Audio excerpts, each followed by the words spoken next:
Matthieu chapitre 19h6 dit, « Ainsi ils ne sont plus deux, mais une seule chair. » Que l'homme donc ne sépare pas ce que Dieu a uni. En effet, le mariage est une alliance sacrée, scellée au nom du Seigneur.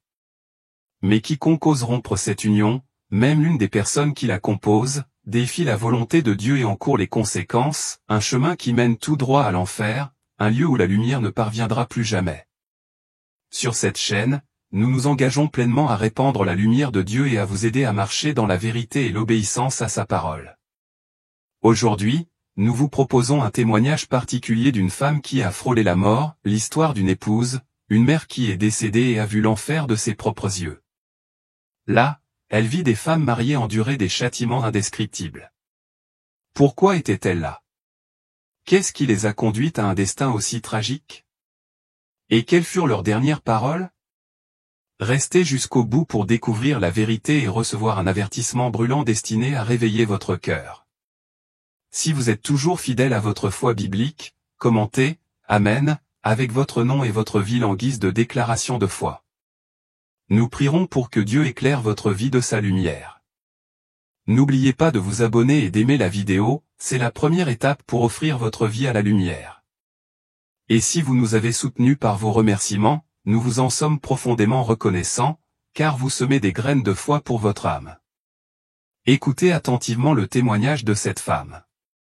Je m'appelle Lily et je vis à Columbus, dans l'Ohio. À 36 ans, je suis marié à Mason depuis 12 ans, une union qui nous a donné 2 beaux enfants, Eden et Grace.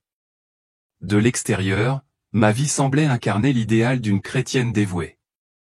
J'ai été élevé au cœur de l'église, fille d'un pasteur dont les sermons sur le ciel et l'enfer ont résonné tout au long de mon enfance. Ces enseignements m'ont façonné, du moins le croyais-je, mais rien n'aurait pu me préparer à la profonde révélation que Jésus allait me révéler des années plus tard. En grandissant, j'ai baigné dans la foi. Les offices du dimanche, les études bibliques en semaine et les répétitions de la chorale faisaient partie intégrante de ma vie, tout comme ma respiration. En grandissant, j'ai assumé des rôles de leadership, devenant responsable de louanges dans notre église locale, où ma voix élevait les louanges de Dieu devant l'assemblée. Les gens m'admiraient une femme intègre, disait-on, avec un mariage stable et une famille qui paraissait parfaite. Mais sous cette apparence soignée, une autre histoire se dévoilait intérieurement. Je m'effondrais. L'épuisement s'est infiltré dans mes os, non seulement à cause des exigences de la maternité ou du ministère, mais aussi à cause d'une lassitude spirituelle plus profonde. J'ai commencé à questionner Dieu non pas son existence, mais sa présence dans ma vie. Pourquoi me sentais-je si éloigné de lui malgré ma fidélité? Mes prières, autrefois ferventes, devinrent mécaniques, et mon cœur se glaça, comme si un froid glacial s'était installé sur mon âme. Je me sentais invisible, non seulement pour ceux qui m'entouraient, mais aussi pour moi-même. La femme qui, debout sur l'estrade, dirigeait le culte avec un sourire, était une étrangère pour celle qui restait éveillée la nuit, aux prises avec des doutes. Pire encore, je me suis retrouvé à m'éloigner de Mason. Notre mariage, autrefois source de joie, était devenu une routine. J'avais des regrets légers au début, mais ils ont poussé comme des mauvaises herbes, étouffant l'amour que nous partagions autrefois. Je ressentais du ressentiment pour les moments banals, la vaisselle qu'il laissait dans l'évier, les moments où il semblait distrait alors que j'avais le plus besoin de lui. Je l'avoue. J'ai commencé à m'éloigner non pas de manière dramatique, mais par des choix discrets, un mot dur ici, une indifférence là. Je me justifiais en me disant que je méritais mieux, que je portais trop de poids seul. Mais ces choix dressaient un mur entre nous, brique après brique silencieuse. Je cachais bien mes difficultés. Pour l'église, j'étais Lily, la fille du pasteur devenue animatrice de culte, un pilier de la foi. Mais au fond de mon cœur, j'étais à la dérive, aspirant à un point d'ancrage. Je ne le savais pas à l'époque, mais Dieu était sur le point de répondre à ce désir d'une manière qui briserait mon monde et le reconstruirait à nouveau. C'est à ce moment-là, au milieu d'une prière sincère après un jeûne, que je ne sais même pas comment j'ai eu la force de mener à bien tout ce qui s'est passé, l'expérience qui a changé ma vie et que je partage aujourd'hui avec vous. Il était environ 3 heures du matin, le genre d'heure où le monde semblait suspendu dans le temps et où même les bruits de la ville se taisaient. Je m'étais levé en silence, comme je le faisais depuis quelques semaines, dans une tentative presque désespérée de rétablir ma communion avec Dieu. La maison était plongée dans l'obscurité. Les seuls bruits provenaient du tic-tac de l'horloge murale et du faible bourdonnement du réfrigérateur. Tout semblait normal. Mais je sentais que quelque chose était différent ce matin-là, très différent. Mon cœur était empli d'une angoisse silencieuse. Je me sentais de plus en plus éloigné du Seigneur, même si je suivais tous les rituels. J'allais à l'église, je chantais des louanges dans des groupes de prière, mais au fond de moi, il y avait un vide que même moi je ne pouvais expliquer. C'était comme si je souriais extérieurement, mais que je criais intérieurement. Je ne cherchais pas de vision, ni de révélation. Je voulais juste ressentir à nouveau la présence de Dieu, comme je l'avais ressenti lorsque je l'avais rencontré au début de ma foi. Je voulais simplement être à nouveau entière. Mais je n'avais aucune idée de ce qu'il allait me montrer ensuite. Je me suis agenouillé sur le tapis du salon, la Bible ouverte au psaume 139, comme toujours. Mes yeux brûlaient de sommeil, mais mon âme criait à la vie. J'ai commencé à prier en silence, les mains légèrement tremblantes. Seigneur, je suis là. Je suis toujours là. Même fatigué, même blessé. Écoute-moi, Père. Les mots sortaient avec difficulté, comme si chacun devait franchir un mur de fatigue et de frustration.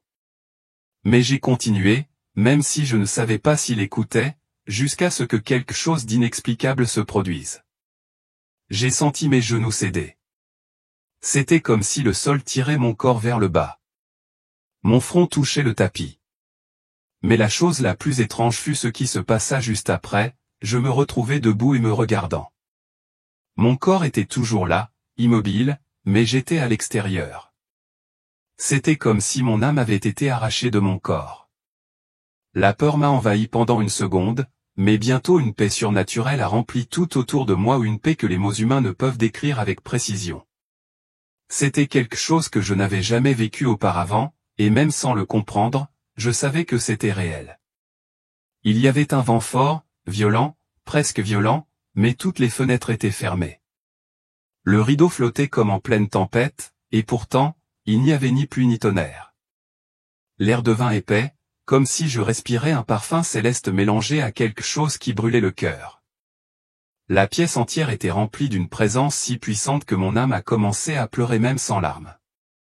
À ce moment-là, alors que mon âme planait dans un royaume au-delà du physique, j'ai senti le poids de mes fardeaux cachés mis à nu. Chaque frustration, chaque blessure non exprimée, chaque prière à moitié terminée que j'avais murmurée avec désespoir était exposée comme si la gloire de Dieu elle-même avait décollé les couches de mon cœur. Je me tenais nu en esprit, non pas dans la honte, mais dans la vérité brute de mon existence, tremblante devant une présence à la fois infinie et proche. Puis une voix a brisé le silence, pas une voix de ce monde, pas limitée par les fragiles limites de la parole humaine. C'était une mélodie de douceur tissée avec une autorité inébranlable, résonnant non pas de l'extérieur de moi, mais de l'intérieur, comme si elle résonnait du cœur même de la création et m'enveloppait de tous côtés. « Viens, Lily, dit-il. Tu dois voir ce qui arrive à tant de femmes avant qu'il ne soit trop tard. » Ces mots me transpercèrent, me figeant l'esprit. Ce n'était pas un ordre, mais une invitation. Pourtant, il portait un poids qui apaisa mes pensées agitées. Mon premier réflexe fut de reculer et de demander « Qui es-tu » Mais mes lèvres, ou ce qui les tenait lieu dans cet état éthéré, ne parvenaient à former aucun son. La voix ne m'effrayait pas. Au contraire, elle coulait en moi comme un fleuve d'eau vive, lavant les blessures que j'avais perdues. Chaque syllabe semblait ouvrir ma poitrine, révélant des cicatrices que j'avais enterrées sous des années de routine et de prétention. Et puis, sans explication, j'ai su avec une certitude plus profonde que la raison que c'était la voix de Jésus. Avant que je puisse réaliser l'énormité de sa présence, il est apparu. Oh, comment le décrire? Il n'était pas seulement une figure, mais une révélation, une vision de beauté qui transcendait toute comparaison terrestre. Sa forme rayonnait d'une lumière qui n'était ni blanche ni dorée, ni d'une quelconque teinte connue des yeux mortels, mais d'une brillance vivante qui pulsait au rythme du cœur de l'éternité. Il dansait et respirait, m'enveloppant d'une chaleur qui ressemblait à l'étreinte d'un père, au réconfort d'un ami et à la majesté d'un roi, tout à la fois. Ses yeux hauts, ses yeux étaient des flaques de compassion sans limite. Pourtant, il brûlait d'un feu sacré qui voyait à travers chaque façade, chaque secret que j'avais gardé même pour moi-même. Il contenait des galaxies de miséricorde, mais portait le poids de la justice divine, comme s'il pouvait voir le début et la fin de toute chose d'un seul coup d'œil. Son visage était un chef-d'œuvre de grâce, gravé de la tendresse de celui qui avait pleuré pour l'humanité et de la force de celui qui avait vaincu la mort. Ses cheveux coulaient comme des rivières de lumière, captant l'éclat de son propre rayonnement, et ses robes scintillaient comme si elles étaient tissées à partir du tissu même du ciel, se déplaçant avec une douceur qui démentait leur splendeur. Quand il prononçait mon nom, Lily, c'était comme s'il me connaissait depuis toujours, comme si chacune de mes larmes, chacune de mes joies, chacun de mes échecs avait été écrit dans son cœur. Sa voix était une symphonie, chaque mot était une note qui suscitait dans mon âme à la fois l'admiration et l'abandon. J'étais bouleversé, mon esprit tremblait en présence d'une telle sainteté. La lumière émanant de lui m'enveloppait, non pas aveuglante, mais illuminante, me soulevant comme si la gravité elle-même s'était pliée à sa volonté.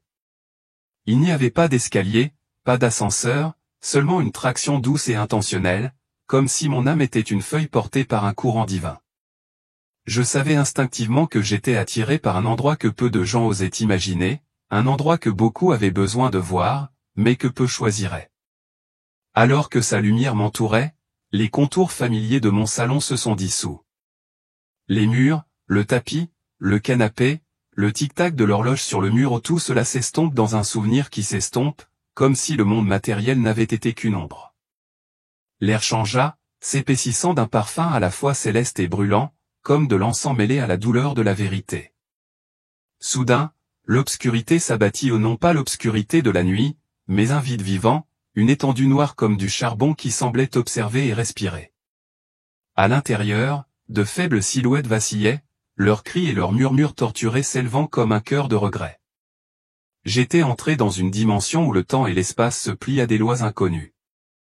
Et même si je n'avais pas Dieu, la souffrance qui m'entourait s'était gravée dans mon âme, lourde et indéniable. Avant que je puisse me demander où j'étais, sa voix reprit, ferme et douloureuse. Lily, ce que tu vas voir ensuite n'est pas une punition. C'est un appel. Tu as encore du temps. Ils ont encore du temps.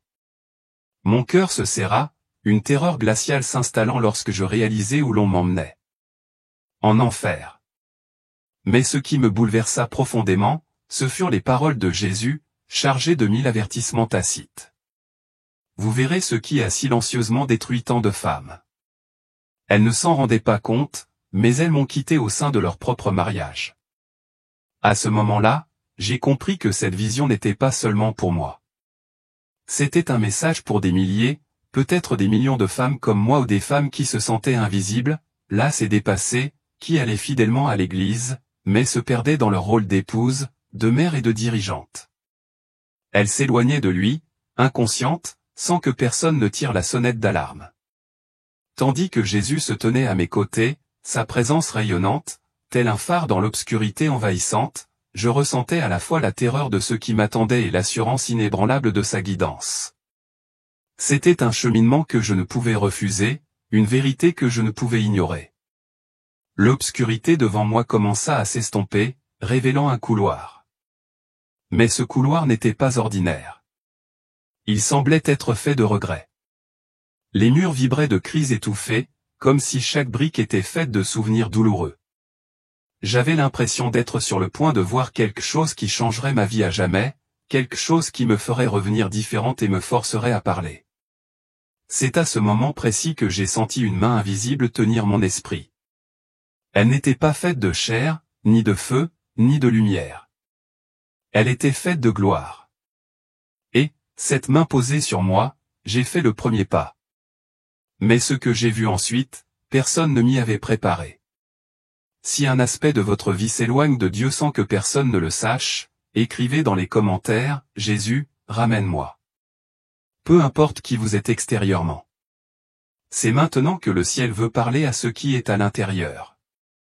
Jésus me toucha alors légèrement l'épaule. Son regard était ferme mais miséricordieux. Il me conduisit sur un chemin étroit qui s'ouvrit lentement, telle une fissure vivante dans le sol de l'enfer. C'était un couloir, mais différent de tout ce que j'avais vu.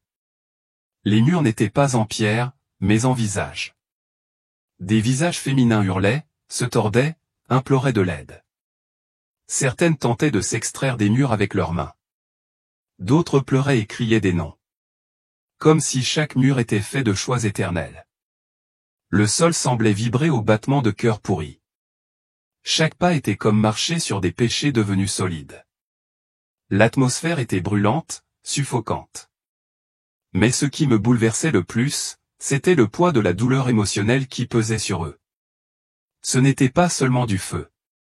C'était la culpabilité, la honte, le souvenir de ce qu'ils auraient pu faire différemment et qu'ils n'ont pas fait. Jésus m'a regardé et m'a dit d'une voix triste, « Voici ceux qui ont utilisé le mariage comme une scène pour leur rébellion spirituelle. » J'ai continué à marcher et je l'ai vu. J'ai vu des femmes habillées comme le jour de leur mariage. Les robes étaient blanches mais brûlées, tachées de ce qui ressemblait à du sang et de la cendre. Certains tenaient encore des bouquets secs dont les pétales tombaient lentement sur le sol en feu. J'en ai vu un qui n'arrêtait pas de crier, « J'ai tout fait pour lui. J'ai annulé ma participation pour lui. » Jésus répondit avec douleur, « Je n'ai pas demandé l'annulation. J'ai demandé de l'amour. » Mais tu as transformé l'amour en exigence et l'attention en manipulation. C'était comme si ce couloir était le miroir de ce que tant de femmes vivaient mais dont elles ne parlaient jamais, des femmes qui ne trompaient pas physiquement mais vivaient en guerre dans leur propre foyer, nourrissant des rancunes, du mépris et des rejets qui faisaient partie de leur âme. J'en ai vu une avec les doigts en feu, et j'ai compris. Elle tapait des messages cachés, flirtait avec des collègues, avait des conversations ambiguës, des amitiés dont ils savaient pertinemment où elles pouvaient mener et elles y sont parvenues. D'autres avaient les oreilles couvertes, noires comme si elles pourrissaient de l'intérieur. Jésus m'a expliqué qu'ils avaient arrêté d'écouter leur mari, leurs enfants et même ma voix.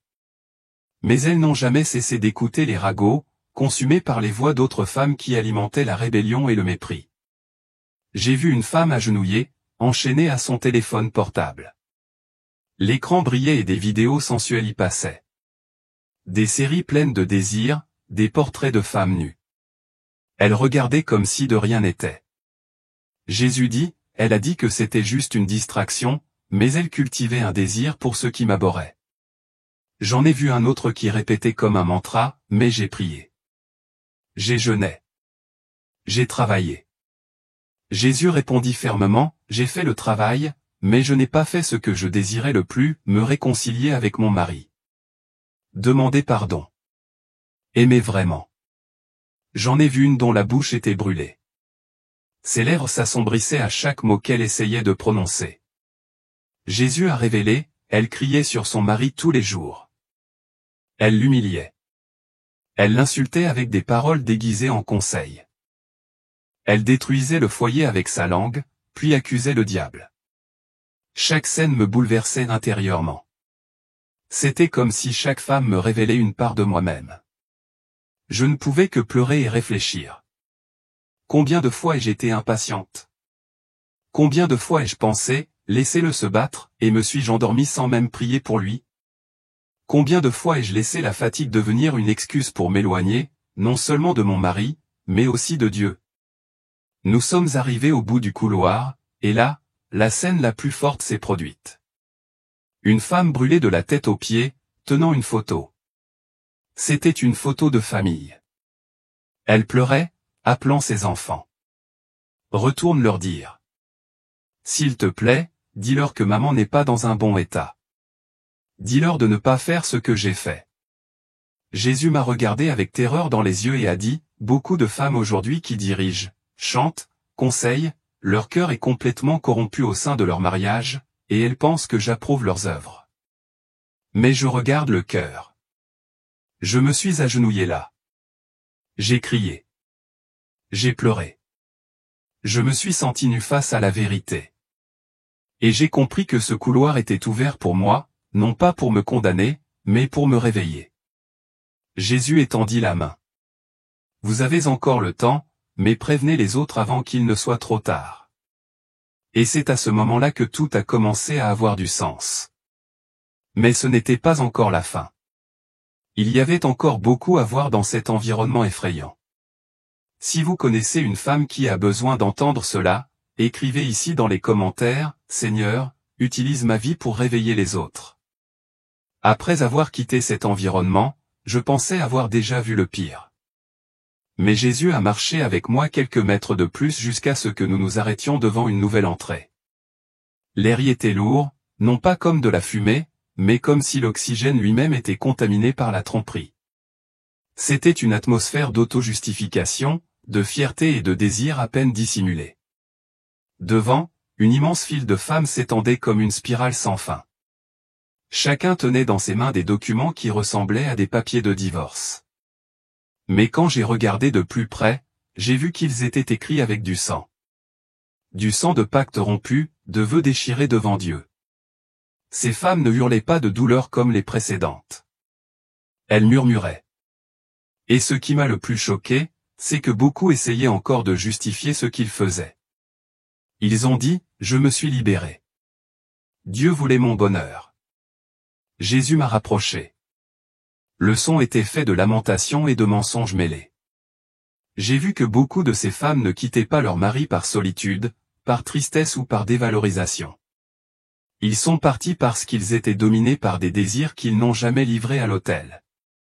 J'ai vu une femme dont le corps spirituel était rempli de tatouages enflammés avec des noms d'hommes. Jésus m'a expliqué qu'elle disait être insatisfaite de son mariage, mais qu'elle vivait en alimentant des passions secrètes avec d'autres hommes sur Internet. Elle appelait cela une libération émotionnelle, mais c'était un adultère spirituel. Et puis elle a quitté son mari pour poursuivre le feu qu'elle avait elle-même allumé. Une autre femme a attiré mon attention. Elle avait l'air élégante et sûre d'elle, mais son regard était vide. J'ai vu son passé montré comme dans un film. Elle s'était impliquée avec un pasteur marié. C'était déguisé en conseil spirituel, mais au fond, ils savaient tous les deux ce qu'ils faisaient. Jésus a dit qu'elle avait détruit sa propre maison et le ministère d'un autre en utilisant l'excuse que Dieu l'avait unie à la bonne âme. Mais je ne m'unis jamais par la trahison. Il y avait aussi ceux qui utilisaient le divorce comme une porte vers la dépravation. J'ai vu des femmes qui, après avoir rompu leurs vœux, ont commencé à faire la fête, à s'engager avec des hommes plus jeunes, à s'immerger dans la sensualité sur les réseaux sociaux, à utiliser des textes bibliques hors contexte pour justifier des vêtements provocateurs et une vie libre.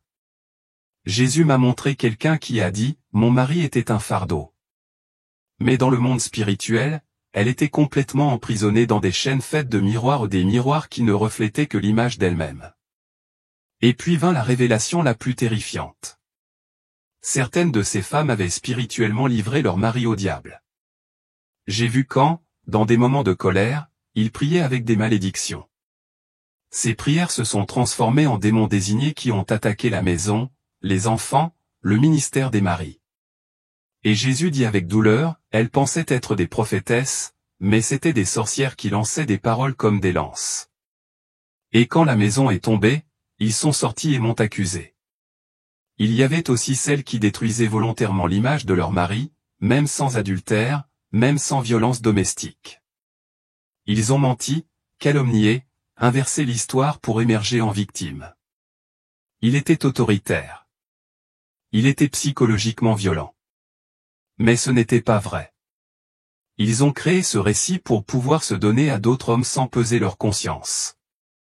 L'une d'elles pleurait en se tenant le visage tandis qu'un écran montrait comment, quelques jours après la séparation, elle avait couché avec le collègue avec qui elle flirtait depuis des mois.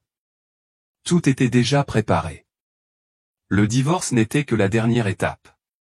Et Jésus dit avec tristesse, il voulait un plaisir immédiat, et maintenant il ressent une soif qui ne sera jamais satisfaite. J'ai vu d'autres personnes dire, mon mari ne m'a pas satisfaite au lit. Et ils ont commencé à regarder de la pornographie en secret, à la recherche de nouvelles expériences, désirant ce qu'ils voyaient dans des vidéos sales jusqu'à ce qu'ils se lancent dans des aventures extra-conjugales sous prétexte de rechercher quelque chose de plus profond. Ils étaient couverts de vers spirituels qui sortaient de leurs parties intimes, symbole de la dégradation de l'alliance qu'ils avaient rompue avec le corps. Je ne savais plus si je devais pleurer, crier ou demander grâce. J'ai vu des femmes qui se disaient spirituelles mais qui étaient là parce qu'elles aimaient le contact d'hommes inconnus plus que la voix de Dieu. Jésus m'a alors dit quelque chose qui m'a fait frémir complètement. L'enfer est plein de femmes qui ont divorcé sans raison valable, non pas parce qu'elles étaient victimes, mais parce qu'elles ont été séduites par elles-mêmes. Mets-toi à genoux.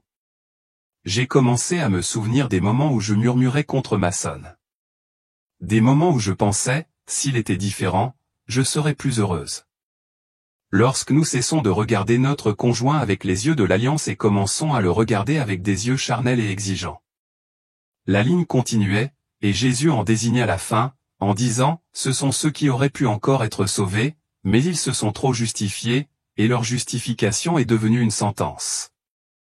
Jésus m'a tendu la main et je l'ai prise, le cœur lourd de chagrin. La douleur de ce que j'avais déjà vu persistait. Mais j'étais loin de me douter que le passage suivant serait encore plus profond, révélant un péché si subtil et pourtant si dévastateur. Si cette histoire vous a touché, n'hésitez pas à laisser un j'aime. Cela montre que vous faites partie d'une génération qui cherche toujours la vérité, aussi difficile soit-elle. Je pensais en avoir assez vu, mais Jésus m'a doucement guidé sur un nouveau chemin. Le sol sous mes pieds était différent, du bois carbonisé, noirci comme brûlé par le feu. Chaque pas craquait, le son résonnait comme des pas dans une église déserte, lancinant et creux. L'air semblait immobile, presque trop calme, mais il pesait étrangement. Ce n'était plus des cris comme avant, mais un fardeau invisible, une lourdeur spirituelle qui se masquait en sainteté. Ma poitrine se serra, sentant que quelque chose n'allait vraiment pas. Devant moi, un écran géant apparut, flottant entre le paradis et l'enfer. Il n'avait ni bouton, ni fil, ni cadre, juste une toile vivante, illuminant des scènes douloureusement familières. Ces images m'ont frappé plus profondément que tout ce que j'avais vu jusqu'alors. La première scène montrait une femme que je reconnaissais de mon ancienne église. Elle se tenait à l'autel, le visage baigné de larmes, un micro à la main, dirigeant le culte. L'église était bondée, la foule l'applaudissait et la louait. On la qualifiait d'ointe, de véritable servante de Dieu. Mais une autre image apparut alors derrière elle, telle une ombre de vérité.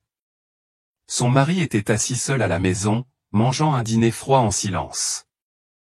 Ses enfants étaient enfermés dans leur chambre, les yeux rivés sur leur téléphone, complètement déconnectés de toute spiritualité. Jésus se tourna vers moi, d'une voix douce mais perçante. Elle m'a servi avec excellence, mais elle m'a désobéi par son absence. Mon cœur se serra, une vague de culpabilité m'envahit. L'écran vacilla et d'autres scènes se déroulèrent. Je vis des femmes à des conférences, des veillées de prière et des réunions de dirigeants. Elles parlaient avec passion, dirigeaient le culte et encadraient les autres, mais leur foyer tombait en ruine. J'ai vu des enfants pleurer doucement dans leur lit, sans qu'on les remarque. Des maris seuls et ignorés, cherchant du réconfort auprès des autres. Des adolescents sombrant dans la dépendance tandis que leur mère, debout en chair, chantait « Utilise-moi, Seigneur ». Jésus reprit la parole, ferme et clair, « Je t'ai appelé à me servir, mais je ne t'ai jamais demandé d'abandonner ta maison pour cela. » Ces mots m'ont frappé comme un marteau, brisant ma compréhension. En y regardant de plus près, la vérité m'est apparue douloureusement claire. Ces femmes n'étaient pas là parce qu'elles servaient Dieu. Elles étaient là parce qu'elles utilisaient le ministère comme un bouclier, se cachant de la douleur et des difficultés qu'elles ne voulaient pas affronter chez elles. Une femme se tenait devant l'écran, le visage ruisselant de larmes. « Seigneur, j'ai gagné tant d'âmes », s'écria-t-elle. « J'ai participé à toutes les campagnes et j'ai formé des dizaines de femmes. » Jésus la regarda avec tristesse. « Et tu as perdu le cœur de ton fils. » Tout ce qu'il désirait, c'était ta présence dans la pièce à côté.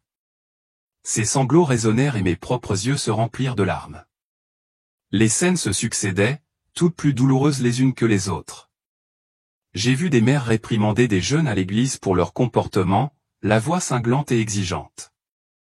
Mais à la maison, ils ne disaient jamais à leurs propres enfants, je t'aime, ni ne les serraient fort dans leurs bras. J'ai vu des femmes lever les yeux au ciel devant leur mari, les qualifiant de spirituellement faibles ou d'embarrassants. Elles s'investissaient pleinement dans la congrégation, partageant leur vie avec des inconnus, mais adressaient à peine la parole aux hommes qui partageaient leur lit. Une femme hurla de désespoir, la voix brisée. J'ai tant prié pour lui, Seigneur, implora-t-elle en serrant les mains. Jésus répondit d'un ton doux mais ferme, mais vous ne vous êtes jamais assis pour l'écouter. Vous m'avez cherché au veillées, mais vous l'avez ignoré à la table du petit déjeuner. Le poids de ces mots s'abattit sur moi comme une tempête. J'ai compris une vérité terrifiante. Le diable n'a pas besoin de retirer une femme de l'Église pour la détruire. Il lui suffit de faire en sorte qu'elle se consacre davantage à son ministère d'amour qu'à sa mission à la maison. Puis j'ai vu quelque chose d'encore plus lourd. Quelque chose qui a fait trembler mon esprit. Certaines femmes étaient enchaînées à la chair. Oui, enchaînées, les poignets liés par des chaînes invisibles. L'autel destiné à honorer Dieu était devenu leur idole. Jésus expliqua, la voix pleine de tristesse, ils aiment plus les applaudissements des gens que l'approbation du ciel. Les mots me transpercent, révélant mes propres moments de fierté. Une femme leva les yeux, le visage déformé par le regret. Seigneur, mon mari était froid, dit-elle. Mes enfants étaient ingrats. L'Église m'écoutait alors qu'ils ne le faisaient pas. La réponse de Jésus fut ferme, comme celle d'un juge qui prononce la vérité. Je t'ai donné cet époux pour que tu le rétablisses par ta bonté. Je t'ai donné ces enfants pour que tu les instruises par ton exemple, mais tu as préféré la scène à ton objectif. Ces cris s'évanouirent dans l'obscurité, mais la leçon brûlait dans mon cœur. Ces femmes avaient servi Dieu avec ferveur, mais elles avaient oublié son premier commandement d'aimer et de prendre soin de ceux qui leur étaient les plus proches. Leur maison, le premier autel que Dieu leur avait donné, était en ruine tandis qu'ils couraient après les projecteurs du ministère. Je me tenais là, tremblante, mon cœur souffrant pour ces femmes et pour moi-même. Combien de fois avais-je choisi un événement religieux plutôt qu'une soirée tranquille avec Noah et Grace? Combien de fois avais-je ignoré les besoins de David, pensant que mon travail pour Dieu était plus important? L'écran vacillait, les images s'estompaient, mais la vérité demeurait. Le regard de Jésus s'est posé sur moi, plein d'amour, mais m'incitant à voir. Cette vision n'était pas seulement un avertissement pour eux. C'était un appel à retourner à l'autel de ma maison. À cet instant, une nouvelle scène se déroulait devant moi. Une scène qui me frappa le cœur d'une douleur insupportable. J'ai vu un jeune homme à peine sorti de l'adolescence, agenouillé devant une pierre tombale froide et grise. Des larmes coulaient sur son visage, ses épaules tremblaient de sanglots. Il était le fils d'une des femmes que j'avais vues dans mes précédentes visions. Sa mère était morte dans un accident soudain, sa vie ayant été interrompue. D'une voix brisée, il murmura, « Elle était incroyable avec tout le monde sauf moi. » Ces mots m'ont transpercé comme un couteau. Mon cœur s'est brisé en pensant à mes propres enfants, Eden et Grace. Combien de fois avais-je préféré assister à une répétition à l'église plutôt que d'encourager les matchs de football d'Eden? Combien de fois avais-je mis ma Bible de côté pour répondre au message du groupe de direction de l'église, ignorant les demandes discrètes de Grace de lui lire une histoire? Je me suis souvenu des moments où je regardais mon mari, maçonne, et le jugeais comme moins spirituel simplement parce que sa foi ne ressemblait pas à ce que je pensais qu'elle devrait être. Je l'avais congédié, trop occupé par mon travail sacré pour voir la douleur dans ses yeux. La culpabilité m'envahissait, chaque souvenir me rappelant brutalement les moments que j'avais laissés s'échapper. J'étais tellement concentré sur le service de Dieu en public que j'avais négligé la vocation sacrée de mon foyer. Jésus s'est tourné vers moi, ses yeux remplis à la fois d'amour et de tristesse. Il a regardé droit dans mon âme et m'a dit, « Servir à l'église n'excuse pas le péché à la maison. La maison est mon premier autel. » Ces mots ont eu l'effet d'un coup de tonnerre, me secouant jusqu'au plus profond de moi-même. La maison et ma famille étaient le premier endroit où Dieu m'avait appelé à servir. C'était le fondement sur lequel Eden et Grace étaient censés voir son amour reflété à travers moi. C'était le miroir dans lequel ils auraient dû voir la bonté, la patience et la foi vécue, et pas seulement prêchée. Si j'échouais, aucun travail dans l'Église ne pourrait compenser cela. À ce moment-là, la vérité m'a frappé. Une famille est plus qu'un foyer. C'est un espace sacré, un tremplin où les enfants apprennent qui est Dieu à travers les actions de leurs parents. Lorsque les parents vivent l'amour et la foi à la maison, les enfants grandissent avec une image claire du cœur de Dieu.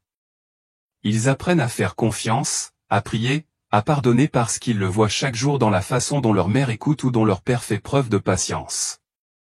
Mais lorsque les parents négligent ce rôle, lorsqu'ils donnent la priorité à d'autres choses, même de bonnes choses comme le ministère, les conséquences sont dévastatrices. Les enfants se retrouvent avec un miroir brisé reflétant la confusion, la solitude et le rejet au lieu de l'amour de Dieu. Je l'ai vu chez le jeune homme au tombeau. Sa mère avait été une étoile brillante dans son église, admirée de tous. Mais pour lui, elle était une étrangère, toujours trop occupée par des sermons ou des réunions de prière pour remarquer ses besoins. Aujourd'hui debout sur sa tombe, il porte une blessure qui pourrait ne jamais guérir, un cœur douloureux à cause de l'amour d'une mère qu'il n'a jamais pleinement reçu. Ses larmes étaient un cri silencieux pour le temps qu'ils auraient pu partager, les conversations qu'ils n'avaient jamais eues. Ses enfants n'étaient pas seulement négligés. Ils étaient perdus, errants, privés de la direction que Dieu avait voulu que leurs parents leur donnent. Certains se sont tournés vers des amitiés néfastes, d'autres vers des addictions, à la recherche de l'amour et de l'attention que leur foyer ne leur a jamais donné. Ma poitrine s'est serrée lorsque j'ai réalisé à quel point j'avais failli créer le même chagrin dans la vie d'Éden et de Grèce. Chaque fois que je choisissais le ministère plutôt que la famille, je sapais le fondement que Dieu m'avait confié. Les paroles de Jésus résonnèrent à nouveau, la maison est mon premier autel. J'ai compris maintenant que l'enfer n'était pas seulement un endroit pour ceux qui commettaient des péchés évidents. Il y avait aussi des dirigeants, des missionnaires et des prédicateurs qui étaient célébrés par le monde mais invisibles pour leur propre famille. Le plus effrayant, c'est que beaucoup de ces femmes ne se rendaient même pas compte qu'elles avaient tort. Ils croyaient qu'ils plaisaient à Dieu par leurs services inlassables, leurs prières éloquentes et leurs événements religieux bondés.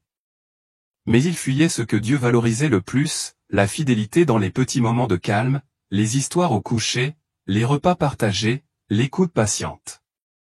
Ce sont des actes que personne n'a applaudis, mais c'étaient ceux qui comptaient pour lui.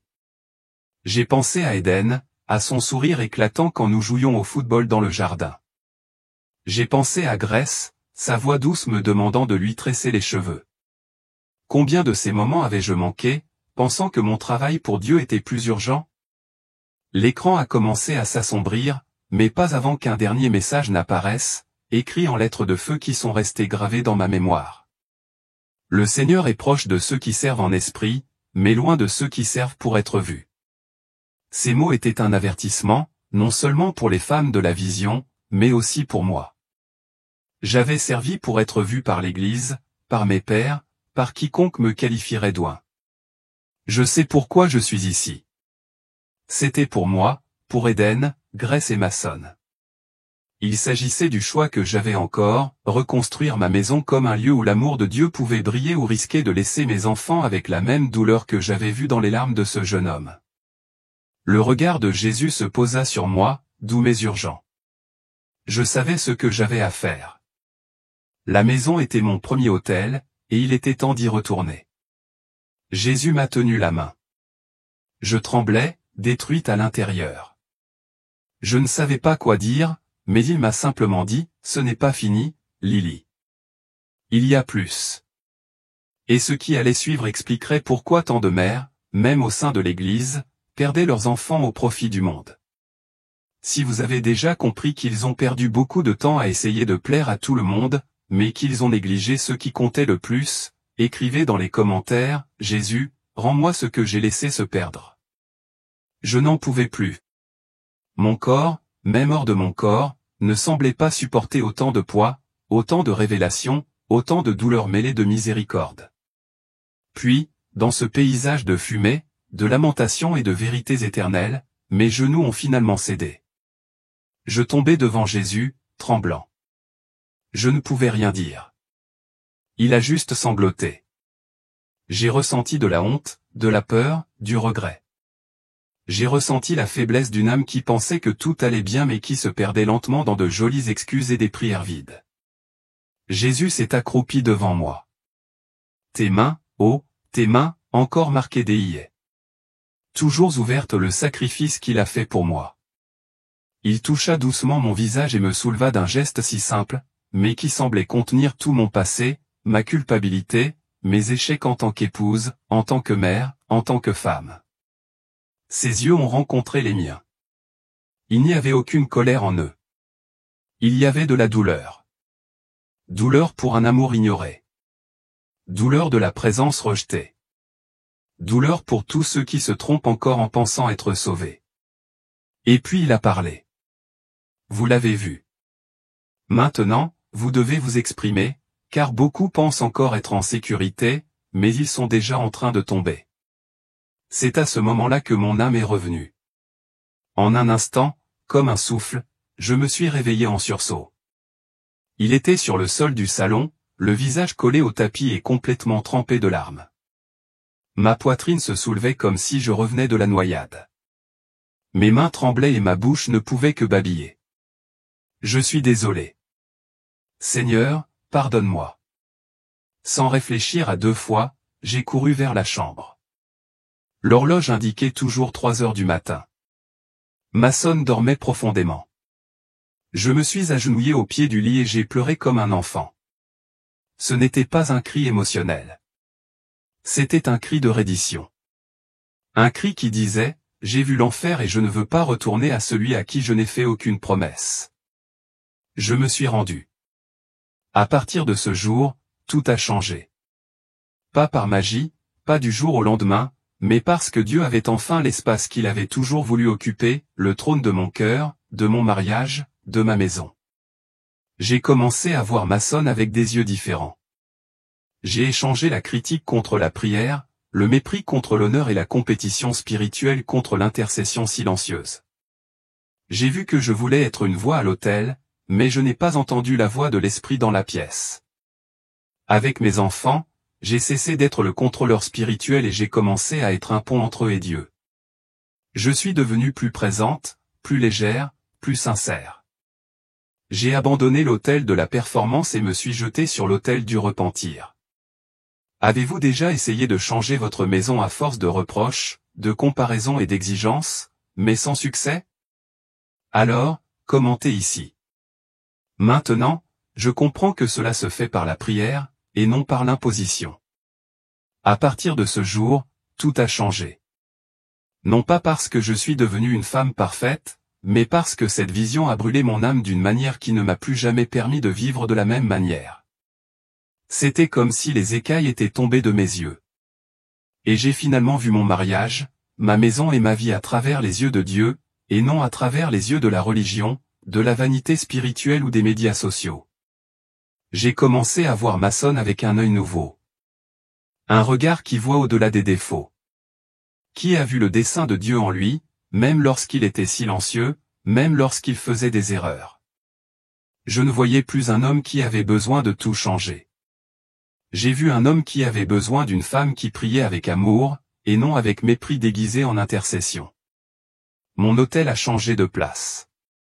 Il quitta la chair et retourna dans la salle. Avec mes enfants, je suis descendu du piédestal de la mère chrétienne exemplaire. J'ai cessé d'exiger la sainteté pour ne pas vivre moi-même en secret. J'ai commencé à montrer mon exemple.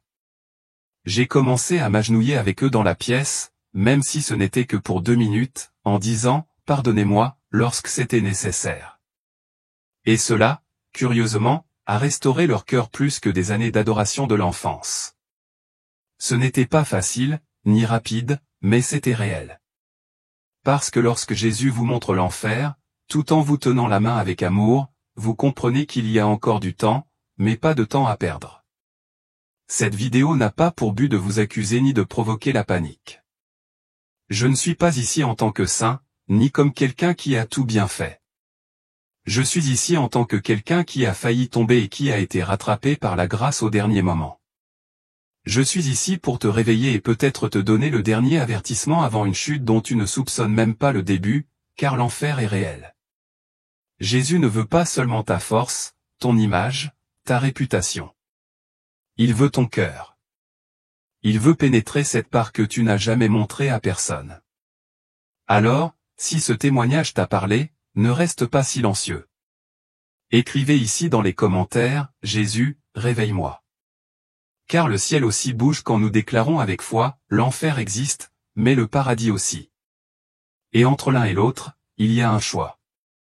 Aujourd'hui, ce choix s'offre à vous. Et dans la prochaine vidéo, vous comprendrez pourquoi tant de gens se croient en sécurité alors qu'en réalité, ils ont déjà commencé à tomber. Il existe un péché que presque tous les chrétiens commettent sans le savoir, et qui pourtant entraîne la terrible conséquence d'être entraînés en enfer. Une femme l'a découvert de la manière la plus horrible. Elle a été témoin direct des horreurs de l'enfer et a reçu un message direct de Jésus sur ce qui condamne véritablement une âme. Si vous êtes chrétien, vous devez absolument écouter la fin de cette lettre. Car Dieu vous appelle dès maintenant à vous réveiller et à vous tenir loin du chemin qui mène à la destruction. Avant de commencer, veuillez laisser un commentaire avec votre nom et la ville où vous vivez afin que nous puissions vous soutenir dans la prière et demander à Dieu de se souvenir de vous dans son plan divin. Si ce message vous a touché, soutenez cette mission en cliquant sur le bouton « Super merci ». Quel que soit votre don, Dieu vous le rendra au centuple. Car lorsque vous semez dans son royaume, votre récompense est éternelle et ne s'effacera jamais. Ensemble, bâtissons une communauté de foi forte où 20 000 cœurs s'uniront pour partager l'amour de Dieu ce mois-ci en cliquant sur le bouton « S'abonner ». Chacun de vos gestes peut changer votre avenir et celui de ceux qui vous entourent. Écoutons maintenant son témoignage. Je m'appelle Anna. Tout d'abord, je tiens à remercier la chaîne Eternal Bible Stories de m'avoir donné le courage de partager enfin mon histoire. J'ai gardé cela pour moi bien trop longtemps, non pas par désir de le cacher, mais parce que faire face à la vérité sur moi-même a été le plus dur de tout ce que j'ai traversé. Mais aujourd'hui, je sais que cette histoire doit être racontée. C'était un beau samedi de printemps, et Marc, mon petit ami, m'avait convaincu de passer l'après-midi dans un parc d'attractions itinérant. Marc adorait les attractions à sensations fortes, mais j'étais terrifié par les attractions hautes et rapides. Je n'osais essayer que les plus douces, comme les autos tamponneuses ou la grande roue. Mais Marc m'a encouragé à essayer une nouvelle attraction, la Flying Chair Tower, à près de 30 mètres de haut, où nous serions suspendus dans les airs. Malgré mon anxiété, j'ai décidé de tenter l'expérience, car je ne voulais pas le décevoir. Enfant, j'adorais ce genre d'attraction. Mais en grandissant, j'ai développé une peur irrationnelle. Et si la barre de sécurité se détachait? Et si quelque chose se passait mal et que je tombais?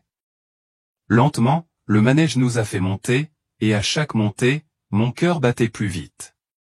Je sentais la tension se propager dans chaque cellule de mon corps, comme si une force invisible se resserrait autour de moi. Le parc en contrebas commençait à rétrécir, se transformant en minuscules points flous à ma vue.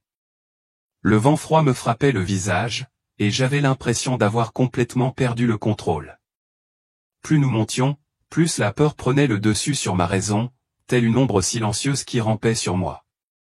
Soudain, alors que je croyais avoir atteint le sommet, l'attraction s'est arrêtée en plein vol sans prévenir.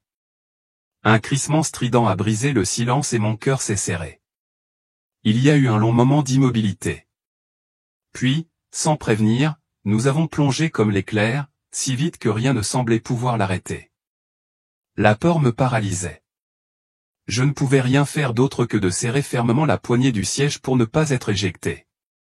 Mon cœur battait la chamade, complètement déphasé, et j'avais l'impression de ne plus pouvoir respirer. Je me souviens avoir essayé de crier, les yeux fermés. J'essayais de respirer, mais en vain. La panique m'a envahi. Puis, soudain, le chaos s'est arrêté. Tout s'est estompé, et peu à peu je n'entendais plus rien. Mon corps était complètement engourdi. Mes yeux ont commencé à se fermer. Et dans cet instant de désespoir, j'ai sombré dans l'obscurité. Je ne ressentais plus rien. Il n'y avait que le silence, total et complet, comme si j'avais complètement disparu de ce monde. Avant ce voyage, j'étais une fille ordinaire. J'ai grandi dans une famille pieuse où la foi était toujours le pilier le plus solide de nos vies. Ma mère m'emmenait à l'église tous les dimanches et, chaque matin, elle m'apprenait à prier, me donnant une foi profonde en Dieu. J'ai toujours cru qu'en participant à tous les rituels, en vivant selon les commandements et en priant chaque jour, je serais accueilli au paradis, un lieu de paix et de bonheur. Et ce jour-là, j'ai cru avoir déjà posé un pied aux portes du paradis. Pour moi, cette foi était un roc solide sur lequel je pouvais m'appuyer. Je n'ai jamais douté que je serais protégé par l'infinie miséricorde de Dieu. L'enfer, s'il existait, n'était qu'un concept utilisé pour avertir les pécheurs endurcis, pas un endroit réel dont je devais avoir peur. Ma foi a toujours été une certitude. Tant que je vivrai dans la droiture, accomplirai de bonnes actions et prierai sincèrement, Dieu ne m'abandonnerait jamais. Je n'ai jamais pensé à l'existence de l'enfer ni au jugement de Dieu, car je croyais que son amour était inconditionnel et que chacun, malgré ses erreurs, serait toujours pardonné. Pour moi, ma foi n'était pas un choix. C'était une vérité évidente à laquelle j'avais entièrement confiance. Après que le manège ait soudainement cessé, toute sensation a disparu, comme si j'étais aspiré dans un vide obscur et infini.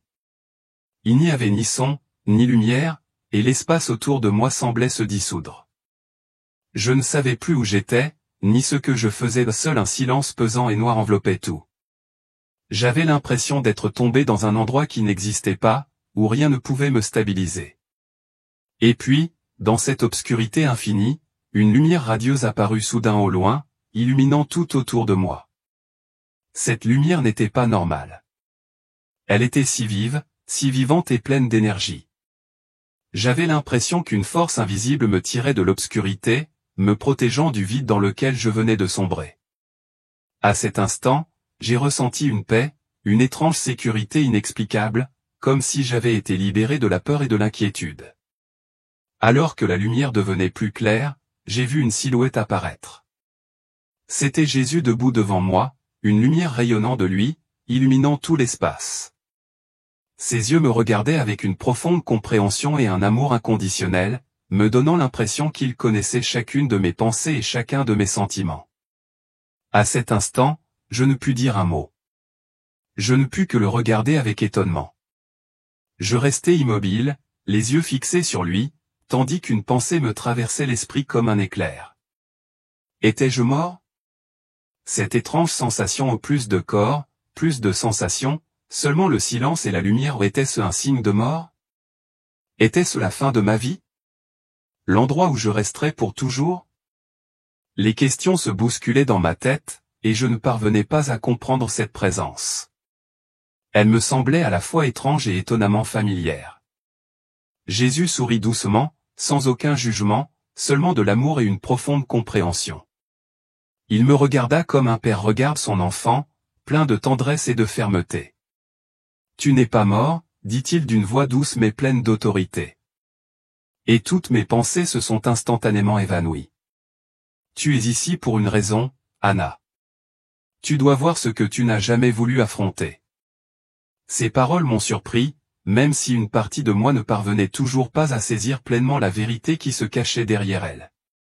Jésus ne m'a pas tout de suite expliqué, mais ses yeux semblaient m'inviter à découvrir quelque chose de bien plus grand que moi-même, une compréhension plus profonde de qui j'étais et du monde qui m'entourait. À ce moment-là, j'ai compris que j'étais conduit à une rencontre non seulement pour être témoin de quelque chose, mais pour réaliser quelque chose de vraiment important que je n'avais jamais vu auparavant. Je me sentais si petite, et pourtant profondément aimée, comme un petit enfant dans les bras d'un père. Debout devant Jésus, je me sentais enveloppé de lumière et de sécurité infinie. Je ne ressentais plus ni peur ni doute, seulement une paix absolue. Jésus m'a regardé et sa voix était douce mais pleine d'autorité. « Anna, tu as vécu avec foi, mais cette foi n'est pas encore complète. La vraie foi ne se résume pas à des rituels ou à des habitudes. C'est une transformation qui commence dans ton cœur.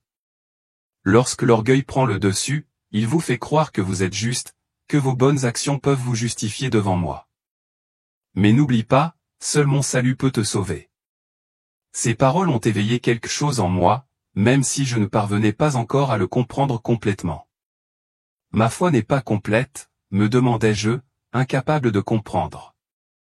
J'avais fait tout ce que je pouvais, j'allais régulièrement à l'église, je priais chaque matin et chaque soir, je vivais selon les commandements de Dieu et j'essayais toujours de faire le bien. C'est ce qu'on m'avait appris depuis mon enfance. Et je croyais que c'était le chemin vers le salut. Comment cela aurait-il pu me manquer si j'avais vécu selon ces principes? Mais ce sont précisément ces paroles de Jésus, douces mais profondes, qui m'ont fait tout remettre en question. Peut-être y avait-il quelque chose dans la foi que je n'avais jamais vraiment compris, même si j'avais fait tout ce que je pensais être juste. Jésus sourit doucement et me conduisit vers un puits profond. La lumière qui émanait de lui rayonnait puissamment, illuminant l'espace autour de nous et chassant toute obscurité. Il m'a montré le puits et m'a dit d'y jeter un œil. J'ai baissé la tête, suivant ses instructions, mais lorsque mes yeux se sont posés, je n'ai pas vu d'eau comme je l'avais prévu. Au lieu de cela, une vision terrifiante s'est déroulée sous moi. Au fond du puits se trouvait une scène sombre et trouble, comme un abîme sans fin. J'ai vu des flammes flamboyantes, mais ce n'étaient pas des flammes ordinaires. Ils n'ont pas simplement brûlé. Ils ont émis une fumée noire épaisse et dense qui rendait l'air suffocant et lourd. Des vents brûlants soufflaient vers le haut comme si tout l'espace était consumé par le feu. Dans les flammes, j'ai vu des silhouettes se débattre, des corps se tordant d'agonie. Ils ne pouvaient pas me voir, mais je pouvais sentir le profond désespoir dans leurs yeux. Leurs cris ne sortaient pas sous forme de mots, mais de halètements douloureux, de gémissements brisés qui résonnaient dans l'espace. Ils tendirent leurs mains vers le ciel comme s'ils essayaient de saisir un salut qui serait à jamais hors de portée. Mais la lumière du Seigneur ne pouvait pas les atteindre. Chaque torsion de leur corps semblait augmenter la froideur, le vide de ce monde. J'ai vu de nombreux visages familiers, des gens que j'avais rencontrés dans la vie, des croyants chrétiens, ceux que je pensais autrefois être bons. Ils tenaient toujours leurs mains en prière, comme s'ils cherchaient le salut. Mais leurs visages ne reflétaient plus la paix. Au lieu de cela, ils étaient marqués par la douleur, par un regret qui ne pouvait jamais être effacé. Il n'y avait plus de lumière dans leurs yeux, seulement du vide, un désespoir sans issue. La confusion et la peur ont envahi mon cœur. Comment cela est-il possible? Comment ces gens qui ont consacré leur foi peuvent-ils souffrir un tourment sans fin comme celui-ci? Ces questions résonnaient dans mon esprit tandis que je fixais le fond du puits, la vision de l'enfer se déroulant devant mes yeux. Jésus se tenait silencieusement à côté de moi. Sa lumière n'a pas effacé les ténèbres, mais il n'a pas jugé. Il est simplement resté silencieux, me permettant d'être témoin de la vérité que je n'avais jamais pleinement comprise. Pourquoi sont-ils là, Seigneur? Demandai-je doucement, craignant de prononcer les mots inappropriés. Mais il a répondu avec douceur, même si ses paroles portaient une trace de tristesse et de déception. Ils me connaissaient, mais ils ne me faisaient pas vraiment confiance. Ils ont donc continué à vivre selon un péché contre lequel je les ai mis en garde depuis longtemps. Ces mots m'ont frappé comme un puissant réveil, comme une lumière qui brillait dans les recoins de mon cœur que je n'avais jamais osé affronter. Fierté. Je n'avais jamais pensé que cela pouvait être la racine de tous les péchés que je n'avais pas réussi à reconnaître. Jésus a continué à enseigner sur ce péché, expliquant que l'orgueil peut prendre de nombreuses formes. De la croyance que l'on est juste à la pensée que les bonnes actions ou les habitudes religieuses peuvent apporter le salut.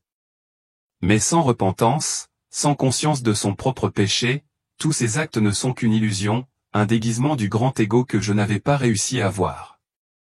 Il m'a fait remarquer que j'avais jugé les autres sans me rendre compte que j'avais moi aussi besoin de pardon. J'avais refusé de changer, continuant sur mon propre chemin malgré l'appel de Dieu. L'orgueil m'avait empêché de reconnaître que seule une véritable transformation du cœur pouvait apporter le salut. La vraie foi ne se résume pas à des rituels ou à des actes extérieurs. C'est une transformation profonde de l'âme, une reconnaissance de sa faiblesse et de son péché, et une vie vécue dans l'amour, l'espoir et la confiance en Dieu. Une vague de douleur et de peur est montée en moi lorsque j'ai réalisé cette vérité. Toutes ces années, j'ai vécu dans l'illusion que la foi se résumait à des actions extérieures, qu'il suffisait d'aller à l'église, de prier et de faire le bien. Mais maintenant, j'ai compris que la vraie foi ne se résume pas aux apparences extérieures, mais à une transformation du cœur ou une véritable humilité. L'orgueil, même subtil, a un pouvoir énorme. Cela m'avait empêché de reconnaître le salut que Dieu avait déjà préparé pour moi. Jésus a continué à me parler. Mais cette fois, il ne m'enseignait pas seulement l'humilité. Il m'enseignait la repentance. Ce n'est que lorsque vous reconnaissez votre faiblesse et votre péché, lorsque vous cessez de juger les autres ou de vous sentir pharisaique, que vous pouvez ouvrir votre cœur pour recevoir mon amour et mon pardon. Ces mots m'ont frappé comme une sonnette d'alarme, réveillant une vérité que je n'avais jamais osé affronter. L'orgueil ne mènera jamais au salut. Seule l'humilité et le repentir sont les véritables clés pour entrer au ciel. Dans l'obscurité totale de l'enfer, j'ai vu un homme à genoux, les mains jointes comme pour prier, mais la douleur et le regret étaient clairement écrits dans ses yeux. Dans le passé, il se croyait juste, convaincu que ses actes de charité et sa participation à des cérémonies religieuses pouvaient justifier ses péchés devant Dieu. Mais maintenant, dans les feux de l'enfer, il ne pouvait pas échapper au tourment. Les actions extérieures qu'il pensait autrefois être le fondement de sa foi étaient devenues un cauchemar éternel, n'offrant aucune échappatoire au jugement de Dieu. Il avait cru que la simple observance des rituels religieux suffisait à être sauvé. Mais il réalisait maintenant que ces actes n'étaient qu'un masque masquant un profond orgueil intérieur, un orgueil qui l'avait aveuglé quant à son besoin de salut par Dieu. Chaque flamme qui le brûlait était un douloureux avertissement quant à l'inutilité des actes extérieurs sans humilité et repentance intérieure. Le soupir d'une femme résonna dans l'obscurité. Elle était assise sur une pierre, les mains sur la tête, le visage empli de désespoir. Elle avait toujours cru que la miséricorde divine lui pardonnerait automatiquement toutes ses erreurs sans qu'elle ait besoin de se repentir. Toute sa vie, elle vécut avec cette conviction, pensant que de vagues prières et une bonne conduite suffisaient à obtenir le pardon. Mais maintenant, en enfer, elle réalisa que l'absence de repentance n'était pas seulement une faute, mais un péché grave. Les feux de l'enfer ne brûlaient pas seulement son corps, ils consumaient son âme. Des vagues d'agonie punissaient la croyance orgueilleuse que le pardon pouvait venir sans une véritable transformation du cœur.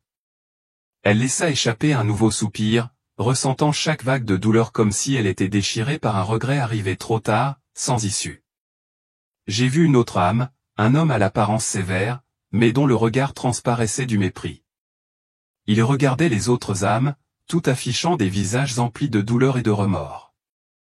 Mais au lieu de faire preuve de compassion, il les jugeait, méprisant les autres pour leurs erreurs.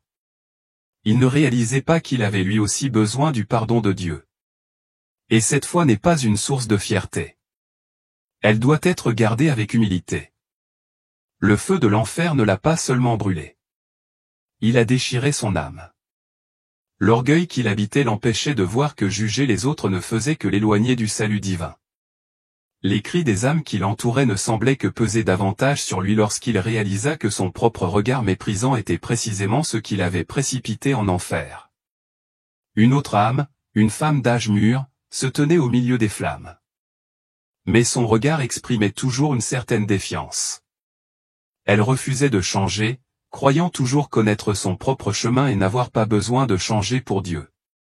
Elle avait vécu selon sa propre volonté, refusant de capituler, rejetant le chemin que Dieu lui avait tracé.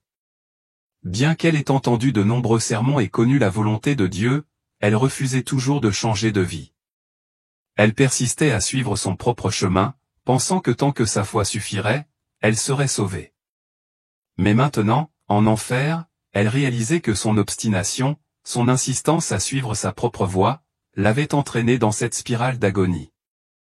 Les flammes consumaient sa douleur, vague après vague, comme un rappel que ce n'est qu'en acceptant le changement et en vivant selon la volonté de Dieu qu'elle aurait pu trouver le véritable salut. En enfer, ses péchés n'étaient pas seulement punis physiquement. Ils étaient le tourment de l'âme. Chaque action, chaque mauvaise pensée devenait une flamme qui brûlait sans fin. Et ces âmes ne pouvaient jamais échapper à la souffrance qui résultait de leur manque de repentance, de leur refus de changer et de l'orgueil qui les maintenait prisonnières de leur propre justice.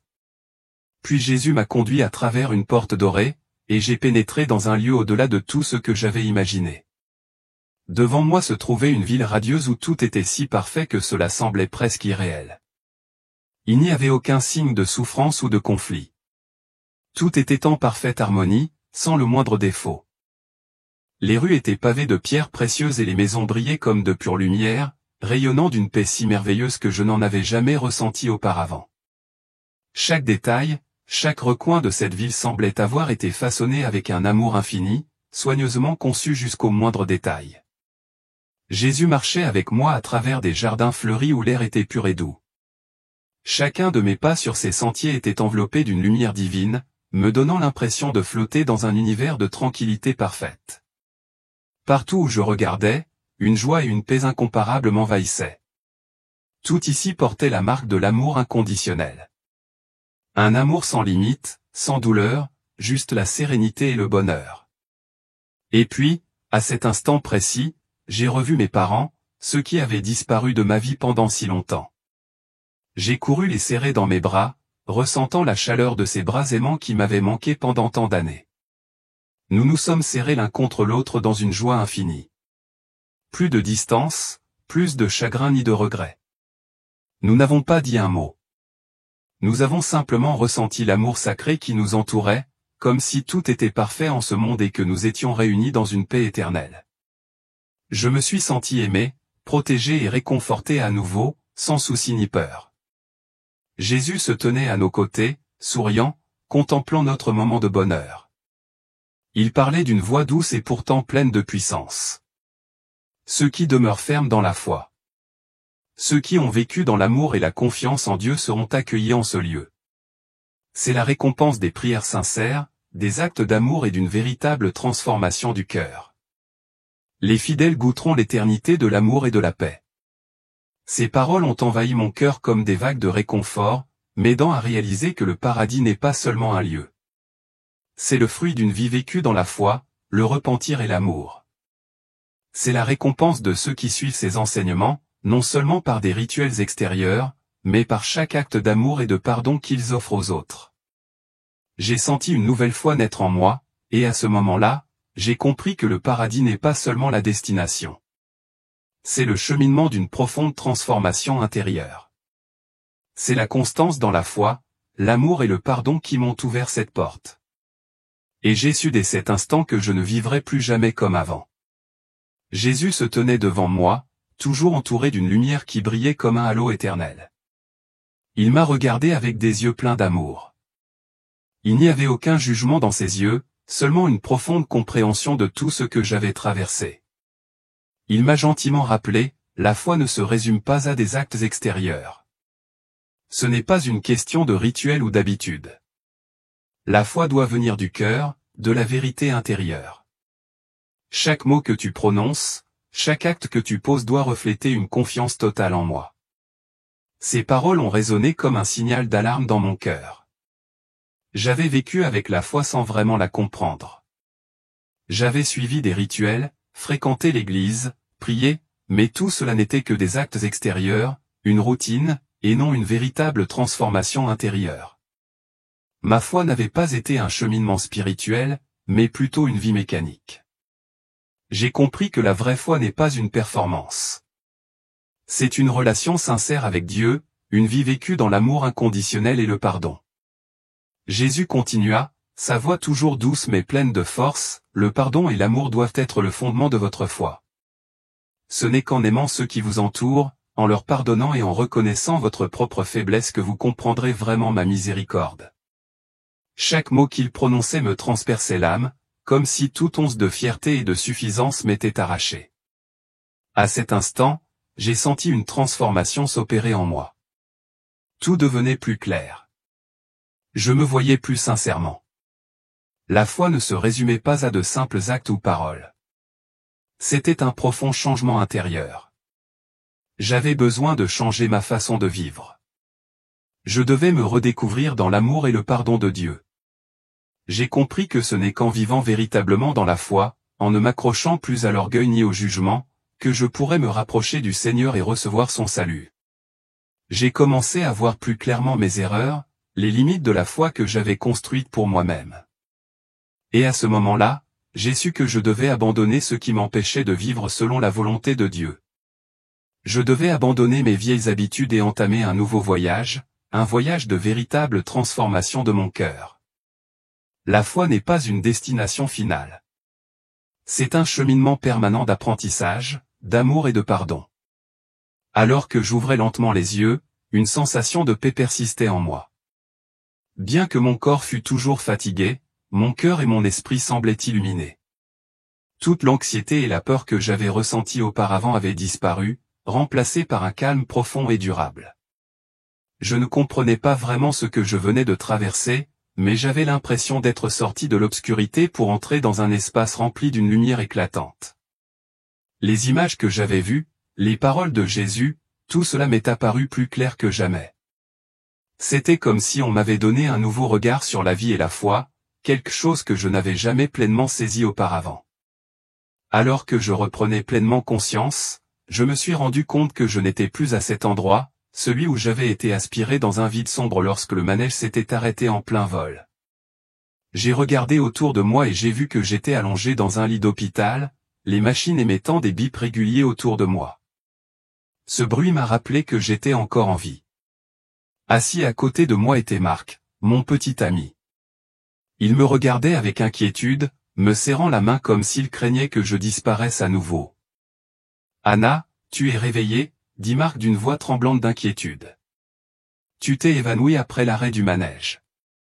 Ton corps entier s'est affaissé. Le médecin a dit que tu étais cliniquement morte depuis un moment. » Une vague d'incrédulité m'a traversé l'esprit. Je ne comprenais pas vraiment ce qu'il disait, mais en regardant Marc dans les yeux, j'ai vu l'inquiétude et l'amour sincère qu'il portait en lui.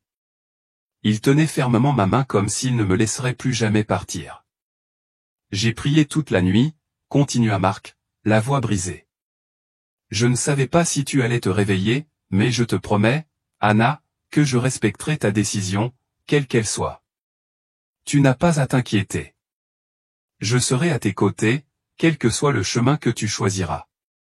Ces paroles étaient comme une brise chaude, mais elles m'ont aussi fait réaliser quelque chose d'important. J'avais été réveillé et j'avais maintenant le choix de décider des prochaines étapes de ma vie. Ce que j'avais vécu dans le monde spirituel restait gravé en moi, clair et inébranlable. Mais je comprenais maintenant que je devais changer. Je devais vivre une vie véritablement authentique. Non pas par vieilles habitudes, mais par une profonde connexion avec Dieu. Je ne me sentais plus seul ni effrayé. La présence de Marc me réconfortait. J'ai aussi réalisé que le chemin que j'allais emprunter ne serait pas seulement un voyage personnel. Ce serait un voyage partagé, un chemin de connexion entre moi, Dieu et ceux qui m'aiment. En revenant à la réalité, la paix que j'avais éprouvée dans le monde spirituel ne m'a jamais quitté. Je savais que j'avais changé et que j'avais été réveillé, et que je ne pouvais plus vivre comme avant. Ma rencontre avec Jésus m'a ouvert une perspective complètement nouvelle sur la vie et la foi. De retour auprès de ma famille, j'ai ressenti le besoin de partager ce que j'avais appris, non seulement pour pouvoir changer, mais aussi pour aider les autres à réexaminer leur propre foi. J'ai partagé mon histoire avec ma mère, mes amis et tous ceux que j'ai rencontrés, les encourageant à rechercher la vérité sur la foi et à vivre selon les enseignements du Seigneur. J'ai compris que la foi n'est ni un rituel ni une habitude. C'est une action, une véritable transformation du cœur. Il s'agit de vivre dans l'amour, le pardon et l'humilité. Je n'allais plus à l'église par obligation ou pour faire plaisir aux autres. Pour moi, chaque prière, chaque acte de bonté devait venir du cœur, de la conviction profonde que je vivais selon la volonté de Dieu. J'ai dit aux autres que la vraie foi ne se trouve pas dans la cérémonie, mais dans l'action à travers l'amour et le sacrifice pour les autres. Ainsi, la lettre d'Anna s'est terminée et j'ai réalisé quelque chose de profond. La mission d'un chrétien ne consiste pas seulement à se transformer personnellement, mais à aider les autres à voir la puissance de la foi et de l'amour de Dieu dans la vie quotidienne. Comme Anna l'a partagé, la vérité sur la foi n'est pas toujours ce que nous pensons. Mais son histoire n'est pas la seule. Dans une autre ville, une autre croyante a vécu toute sa vie fière de sa foi, pour finalement être confrontée à la douloureuse vérité sur l'orgueil qui se cachait dans son cœur depuis toujours. Elle croyait vraiment être sur la bonne voie, mais une expérience de mort imminente a tout changé, non seulement pour elle, mais aussi pour de nombreux chrétiens de cette ville qui ont été soudainement obligés de réexaminer leur propre cœur et leurs croyances. Nous vous invitons maintenant à poursuivre ce voyage avec nous pendant que nous découvrons l'histoire de Sarah, une histoire qui pourrait bien réveiller en vous quelque chose que vous n'avez jamais vu venir.